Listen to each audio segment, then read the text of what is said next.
Welcome in, Cowboys Nation, to the Game Day Live post-game show brought to you by Callahan Motor Company. And the Dallas Cowboys ride off into a 54-19 victory. I didn't make that's not a typo. I didn't make that up. 54-19 after an insane fourth quarter where they scored 33 points in the fourth quarter, which was second most ever in NFL history. Jesse, Holley, Skywalker still here to recap this victory, sending the Cowboys to 9-3. In the words of Jesse, holy moly guacamole. Bro, that fourth quarter was crazy. That was insane. This is what I was looking for in the first half. Yeah. And I'm not going to even talk about the first half because this second half was so impressive. It was. And for, Matt Ryan, we knew he's not a scrambling quarterback. We knew that if you got the pressure to him, got the pressure on him, that he would throw interceptions. And it seemed like, not wishing injury on anybody, but when the injury happened to Anthony Brown and you had to come in and play a little bit of Kelvin Joseph, a little bit of Deron Bland, the interceptions became a lot more prevalent. On my show, he goes by Deron anything but Bland. Okay, Deron anything but Bland. Yes. And they turned this thing into a turnover party. There was a strip sack. Sam Williams got one. Deron Bland got one. I mean, the defense had turned it up another notch, man, and they were feasting on Matt Ryan and that weak offensive line, and they did what they wanted to the Colts in the second half of this game. It got silly, real fast, and they usually say turnovers come in bunches. Yeah. And while the Cowboys didn't get a ton of sacks today, I think it was, three on the night, that doesn't tell the story at all. Matt Ryan had what I called the Eli Manning game, right? Get the ball out fast. Yeah. Boom, boom, boom, boom, boom, boom. And we said they'll live with 4th and 2, 4th and 1. But then when you get up a certain amount, you can't do that anymore. Right. And Matt Ryan now has to make plays, and he couldn't make those plays. That pressure was obviously in his head. Shout out to Malik Hooker, who they got on the screen here. Got an interception, returned for it. No, interception, and then a fumble, I think, returned for a touchdown against his former team that they drafted 17th overall, I believe, or 2017 first-round pick. Defense just poured it on, man, and that's really going to be the story in the second half. I believe all 4 of their 5 turnovers came in that second half. Yeah, I mean, this is what you want from this defense. You want this defense to be physical. You want them to be ferocious. You want them to just pin their ears back and go get it. We know that what this team can be as far as the pressures and the sacks. But last year, this was with the interception, they had all the turnovers. I think getting back to some of that even more, getting the turnovers, getting the interceptions, getting the fumbles, all those type of things, that just puts you in so much better situation. And when your defense can go and give you points, and your defense can go and give your offense short fields, you can put up 54 points, 33 points in a quarter. Bro. Now that, I'm willing to go on any platform, any game, anywhere, anytime, and play football when I know it's going to be a defense like that. Yeah, the Cowboys, if I'm not mistaken, now we can double-check this, I think they have the 2 highest scoring games of the season, 54 here, 49 against the Bears. Now, I could be wrong, but I can't just look at that and scoff at it. Like, this is one of those situations where when the Cowboys are playing to their ceiling, they can do this. And I think it was Dave Hellman who said it. Not too many teams, maybe 1 or 2, have a higher ceiling when they reach it. It's better than this. And that's what the Cowboys were in that third quarter. And before we move on, our fourth quarter, and before we move on from the defense, man, I want to go back to Deron anything but Bland. This is kind of why I've been pounding the table to see him on that outside, because of said ball skills. Yep. Those interceptions were about ball skills. Yes. You mean, you can talk about coverage and things like that. And listen, I hope Anthony Brown is fine health-wise. He got carted off. That's something we should probably talk about. He got carted off in that game. Kelvin Joseph came in there, gave up the touchdown. Gave up the touchdown in the second half. And, he'll have a shot now. Kelvin Joseph will most likely get a shot out there. But I would be intrigued to see Deron Bland on the outside where he has the sideline as his extra man and he can just play that ball in the defender. Diggs, then Bland to me when it comes to playing the football in the air. And I'm interested to see it. If not, at least you got a guy like Bland in the slot who can make plays on the ball regardless. Yeah, I think that's the biggest attribute for Deron. Not so much Bland. What is it?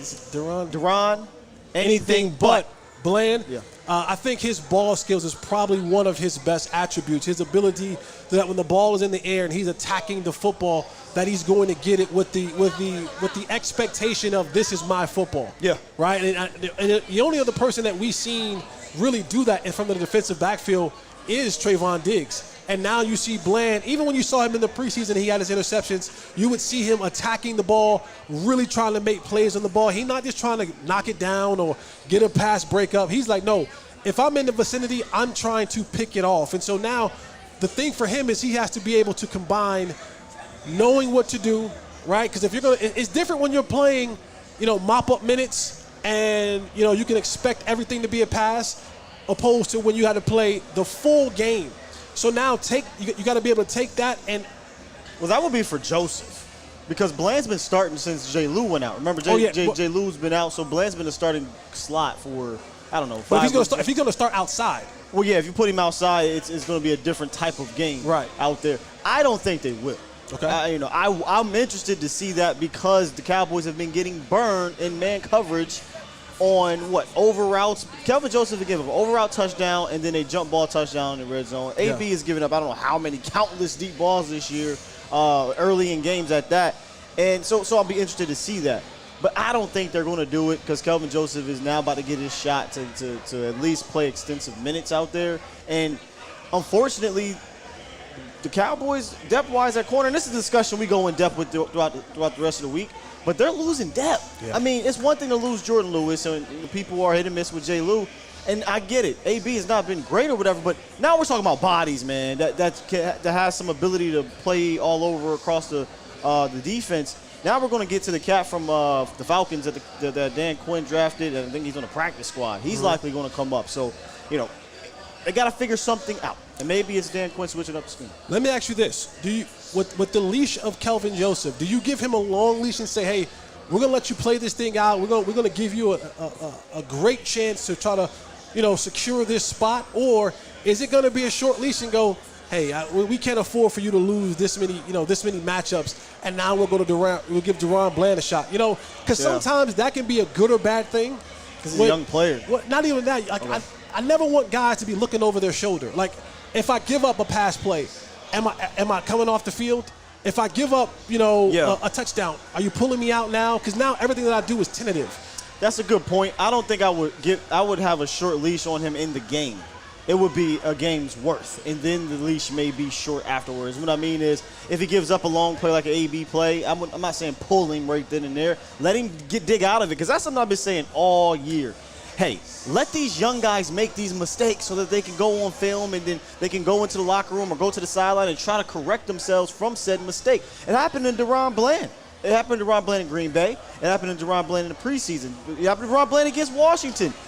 They made plays on him, or they made a catch or something, and then he came back, got an interception, got a pass breakup or whatever. So let these young guys make mistakes. The thing is, with Kelvin, is we've seen him have opportunities, right? Right. But they've been sporadic. Now we're about to see him get extensive looks. And I'm not saying you pull him right away, because, first of all, you don't got the body to do it. But if he, 2-3 games, it's not clicking, I think then you look to move him inside and see maybe if that will work out. I know that's a different animal in there, right, but you got to figure something out with the bodies you got, because you're running out of bodies and there's no more trade deadline. No, I just wanted to throw that out there to see where you were at. That's a good question. Because that's going to be the next thing is that if Anthony Brown is out for an extended amount of time, what do you do? How are you going to play that rotation? Is it going to be, Deron Bland is strictly inside in the slot and Kelvin Joseph strictly outside the slot, or will you mix it up, give them both the look, or how will you go about that? But one thing's for certain, two things for sure: when those two guys get on the football field, especially Kelvin Joseph, quarterback's going to be looking to attack them. Like, even when he got in the game, as soon as Anthony Brown went out, he got in the game. What do they do? Fade route, boom, touchdown. Yeah. So that's, we talk about mouse in the house. Quarterbacks and offensive coordinators, as they're getting ready for games, they're going to look up and say, here's the guys that we're able to attack. Here's the guys that we're able to make some plays on. And they have to be willing to step up and say, I'm not that guy to make plays on. I'll tell you this. I said this on Twitter. Kelvin Joseph almost had an interception towards the end of that game. That would have been really good for a confidence booster, because I think he kind of needs that. I'm not saying he's quite in the AB territory where you can tell his confidence is down, But any young cornerback would love to have that type of play going into an extensive time period on the field. On the other side of the ball, offensively, you always feel confident when TP and Ezekiel Elliott are touching the ball and being productive. Both of them had 20-plus yard gains today. This week, it was Tony Pollard. Yep. Last week, it was Ezekiel Elliott. This is what makes, in my opinion, this the most dangerous running back tandem in the NFL. Zeke can be deadly efficient in a powerful way, and then TP is that knife that just can take it to the crib from 30 yards out, take it to the crib from 70 yards out. 12 carries, 91 yards, 2 touchdowns. I repeat, 12 carries, 91 yards. That's like, we're like, that's TP. It's kind of almost opposite. Last week, TP had more carries than less yards. Less yards. And then this week now, Zeke has more carries, less yards, but still an efficient day. No, absolutely. 4.5 yards a carry. That's still a very efficient day. And then, of course, Zeke had, I guess this is, I don't know, where you want to rank him at. Is the whack-a-mole or the jack-in-the-box celebration? Which celebration is better? I'm going with the Jack in the Box. I don't know. That whack-a-mole was cool. I've never seen the whack-a-mole. I've seen a Jack in the Box type thing before. You're right. I haven't seen that. But I think what made the Jack in the Box is when he came, after going like this, when he came up, Zeke went like this. I thought that was pretty dope. So I got Jack in the Box right now, but tomorrow I might change my mind. Okay. But also, Malik Davis said, man, let me get part of this party. Yeah, he got Malik in there Davis too. ripped off a 14-yard touchdown run in that fourth quarter, it'd be nice to see him get a part of this thing. But when you winning like this, everybody in the fourth quarter, everybody eats. I said, this kind of reminded me of that Philly game last year in week 17. I don't know, was it 17, 8? I don't know what week. We switched it up, I think, this year. But last game of the year, everybody got a touchdown. And that's kind of how it was in this game, man. Malik Hooker, Tony Pollard, Ezekiel Elliott, Malik Davis, Dak Prescott threw 3 touchdowns. One of them went to C.D. Lamb. Two of them went to Michael Gallup. Yeah. So everybody was out here eating. And let's talk about these wide receivers. C.D. Lamb, it's crazy when you think about it. 20 receptions from 20 completions, I should say, from Dak Prescott, 170 yards, 3 touchdowns. The 3 touchdowns, if you just said 20 for 170, you'd be like, man, that's a bad day. But then you say 3 touchdowns, you'd be like, oh, all right. Right. And you say, what was the score? 54-19. Oh, okay. Efficient, solid. Cleaned it up after that first half where things got real funky with the interception. From there on, I think he went, if I'm not mistaken, something around like 11 for 14 or 11 for 15 to finish off the day for 2 more touchdowns or another touchdown to end the game. So, offensively, they got back in their groove. They cleaned things up.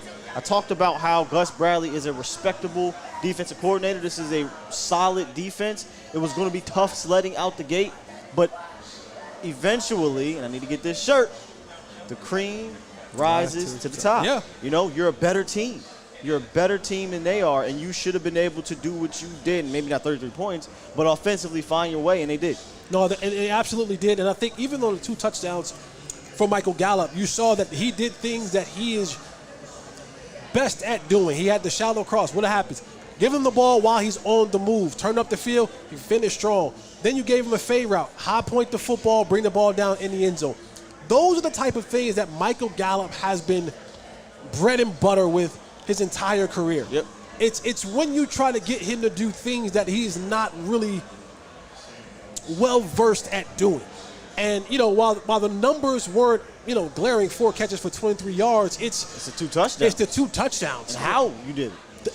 Those are the type of things that you got to get going with Michael Gallup. Throw more of the fade balls, throw more of the downfield stuff where he can go up and use his strong hands, hit his great anticipation with the balls in the air. Stop trying to run him on curl routes and comebacks and all that kind of stuff. Those routes aren't fitting for him. Get him back into the mode of which he's good, and then continue to deploy C.D. Lamb everywhere.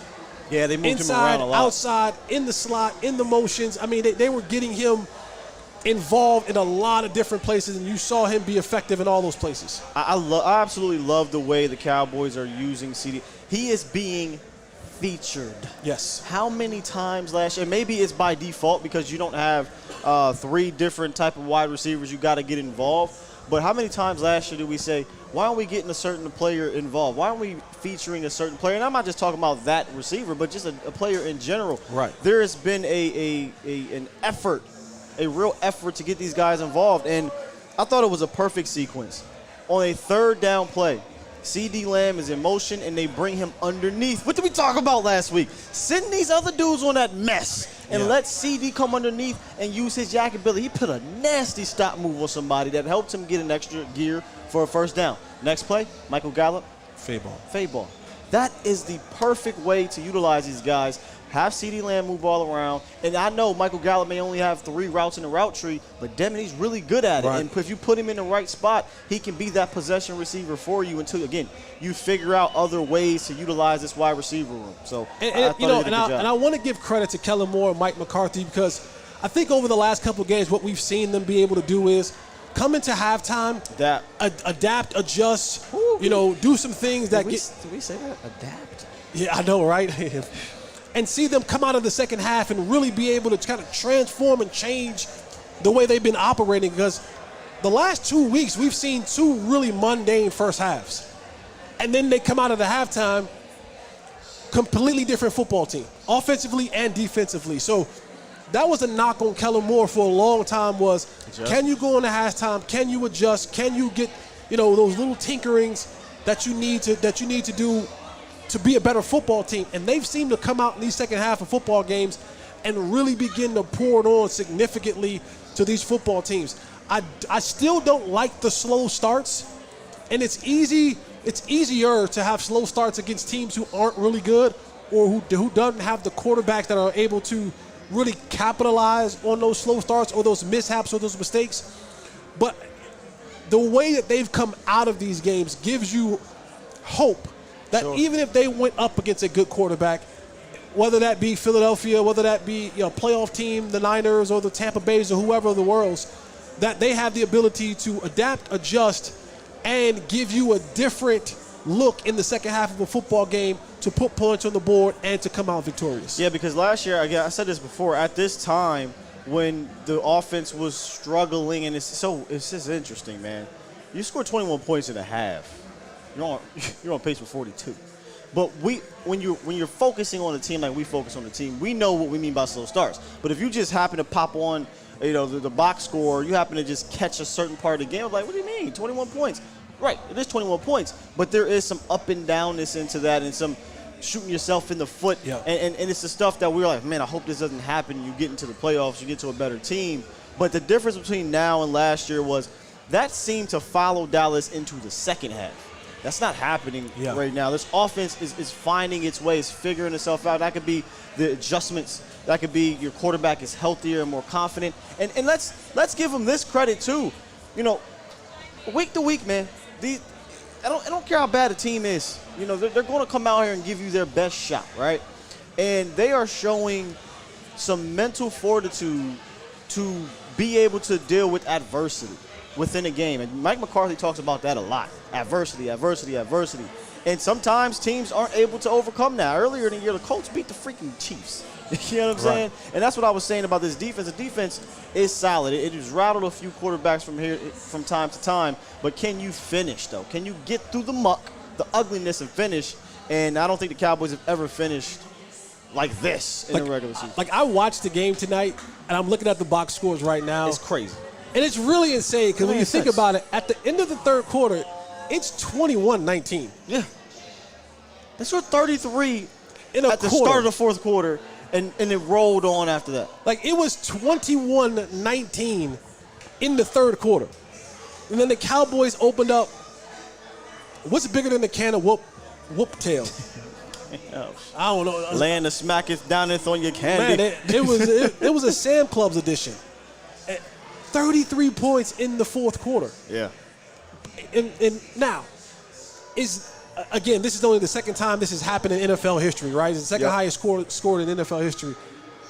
And I'm not going to harp over that, but you're not going to score 33 points in a quarter every game. This may not happen for the next century. It's the second most points of all time, so in the fourth quarter. But the Cowboys still have to come out and not play with their food. No. 19-21 at the end of three quarters to a team who shouldn't have been anywhere near you. But then the 33-point fourth quarter was just, I don't know. That's crazy. Yeah, that fourth quarter was a smooth ride, man. Speaking of smooth rides, let me talk to you guys about Callahan Motor Company, Cowboys Nation. Callahan Motor Company is a family-owned and operated business in the DFW area. They've been operating since 2009. From sales to trade-ins to finance, you can count on Callahan Motor Company with over 150 vehicles regularly in stock from over 25 different brands. Callahan Motor Company has a perfect car for you. So drop by the dealership in Keller, Texas, or visit CallahanMotorCompany.com. You can give them a call, too, 817-562-5223. Now, there was a matchup that we got to get to here. And this is an interesting one. I just went on here and took a look at our DFW Turf matchup. I'm very intrigued to hear who you think won this one, because if you look at the box score, it may not say that as much, but there were a couple plays made by this particular player that makes this interesting. The DFW Turf matchup was LVE versus Jonathan Taylor. And Jonathan Taylor didn't have a particularly bad game, but he didn't have a great game either. And LVE in the boxer was going to show one tackle, but the one tackle was a dang important one. I can't remember if they converted the next down. They may have, but it was like a second and short. They threw a swing pass out in LVE. Man coverage got out there and tackled him a yard short. So who do you think won that matchup, LVE or Jonathan Taylor? You know, I'll say this. I know a lot of times in the defensive rooms on their board, they have these checklists, right? Turnovers, interceptions, fumbles. And the biggest one is for the defense side of the ball, did we hold the runner under 100 yards? And so for a guy like, overall the team had over 100 yards, but the featured back was Jonathan Taylor, 21 carries for 82 yards, 3.9 yards a carry. I'm going to say that Leighton Vander Esch and the defense won that battle because you corralled the dude that we all knew coming into this game was going to be or try to be the vocal point of this offense, and they were going to rely on him early in this game to kind of, maintain pace and keep things going, stay ahead of the sticks, and hopefully they would kind of grind, and he would bust one and grind, he would make a big play. But overall, they kind of really contained him. He has one long run of 19 yards. That was like the one he kind of like fell into the pile and all of a sudden came out the back end of it. But for the most part, everything that he was getting was really, really, really, ugly and muddy. It was, 3 yards in a cloud of dust. So I'm going to give it to LVE. Maybe I'm being a little bit homerish today, but I think they corralled and controlled Jonathan Taylor the way they were supposed to today. Yeah, it's a tricky one because, like I said, Boxer was going to show that he had 82 yards, 21 carries, but he didn't have a big game. But LVE didn't really, have a big game from a tackling department. In fact, the Cowboys' leading tacklers, if you want to go by tackles, was Donovan Wilson, and the second one was Deron Bland, believe it or not. Dono had 9 solo tackles and 1 tackle for loss. Jaron Kearse led the team this week in tackles for loss with 2. But like I said, LVE had 1 tackle on the day, and it was that tackle on the swing pass. So I'm going to call this one a push. Okay. I don't think Jonathan Taylor did a bunch. In order to really see the impact LVE made, we got to go back to the film, in the next couple of days and see how he played from his assignment standpoint. But to me, it seemed like the Cowboys played Jonathan Taylor in this run game very well. That one bounce outside thing, that's what Jonathan Taylor does. He makes you miss. I say it all the time. He has some bounce at the line of scrimmage. He has patience. He has vision. He's what I call 5-tool running back. He can do it all, and he can do it all at an elite high level. But I'm gonna go with the push on this one. I don't think Taylor, beat out LV. I don't think LV beat out Taylor. I think they just kind of had a push. And if it's a push with that kind of back, we win. That's a W for the team in general. So that was DFW Turf matchup, Cowboys Nation. Let us know who you think won in the comments section below. And while you do that, I'm going to tell you about DFW Turf. There is nothing sweeter than a Dallas Cowboys win. Maybe except having some really good lawn maintenance or not having to deal with lawn maintenance by spending hours and hours every week doing so. But what if I told you could save all that money and time while having a yard that looks green and clean as a Cowboys turf that they play on right over there at AT&T Stadium? Sir. Yeah, right next door. Well, thanks to DFW Turf Solutions, you have the perfect lawn, and it's only a call away. DFW Turf is the #1 artificial grass company in the area. They install only the highest quality residential turf at your home and give you the yard of your dreams. Hit them up at dfwturf.com or give them a call, 940-365-9165. Looks like Anthony Brown is out for the season. Wow. So we're probably looking at let's get this, before we wrap up here, let's kind of look at the actual. Oh, Achilles. Okay. Achilles injury for Anthony Brown. So that'll do it for AB. That'll definitely do it for AB. I hate that. I'm be honest with you. I know I want to see the young guys and things like that, but now we're talking about depth. Yeah. At some point, you're going to need depth later on in the season, and this isn't the position that I want to see the team keep losing these veteran guys. J. Lou done for the season, AB done for the season. You're one more injury away from it being DEFCON. Was it 1? Is that what it's called? I always get them confused, but I hate that for Anthony Brown. Something to keep an eye out on is how they decide to address this. I'm pretty sure they'll call up the cat from practice squad, but maybe you make some phone calls. No, I think you most definitely have to make some phone calls because you want to be able to keep yourself ahead of the curves. You don't want to have to wait until you're down to your last dollar before you try to add some more to it. So I think you might, you start making some calls now and you look around and see if you can't find some guys that are out there that are still available, that are out there, and bring them in for some workouts. I know you got OBJ coming in tomorrow, but, in between meeting and whining and dining him, you might want to bring in a quarterback or two that you can work out since he ain't working out. Hey, that might be more important than Odell Beckham, but it's Odell Beckham. It's Jerry Jones. They're pitching to him. I think he's also meeting with Dak on Tuesday. So Kendall Sheffield is his name. Sheffield, yeah. Here's a good thing. He is actually, like I said, he was drafted by Dan Quinn. So Dan Quinn is familiar with how he can play. And one of the things we credit Dan Quinn for is putting guys in the right position. Yes. Right? So we'll get a shot to see what Sheffield looks like until they figure out what they're going to do from the cornerback standpoint. But final words as we head on up out of here from a 54-19 spanking. Yeah, it's a good start to what we talked about in the pregame show is the Cowboys have to continue to look for ways to get themselves in gear for Philadelphia. That's what it all comes down to. It's going to come down to that. And I think the way Philly is playing right now, maybe you probably don't catch them as far as winning the division, but you want to start peaking, right? This ebb and flow with the Cowboys offense and defense, first half, second half type stuff, you want to start seeing a steady incline. You want to start seeing their game get to a point where it's I don't want to say autopilot, but you want to just see them clicking. You don't want to see the mistakes. You don't want to see the things here and there over and over again. You want to just see them be able to come out and do what they do efficiently, effectively, week in and week out. And I think with these three opponents, lesser opponents to me in the Colts, the Texans, and the Jaguars, this is when you got to start peaking. This is a great opportunity to get your peak on. Get your peak on. Get your peak on. As Missy Elliott pops up on the screen. Yeah, I didn't even know that. But get your peak on. The Cowboys should be finding ways right now because you want to be peaking. And I know the Super Bowl is not December 24, but that's going to be a meaningful game. I think we're all going to look at that game and say, all right, this team is ready for the playoffs, or this team is really a Super Bowl contender. So I think you should want to start seeing this football team, peak and stop having some of those little miscues that you see in a football game, this late in the season, and that you're not in a battle into the third quarter with a team who should not be on the same football field as you. People are going to say, they put up 33 points in the fourth quarter. I get it. I understand it. But I want to start seeing a more dominant, peaking performance from the Cowboys over these next 2 weeks. But good win tonight, great win tonight, great finish of this football game. It's definitely something that you can put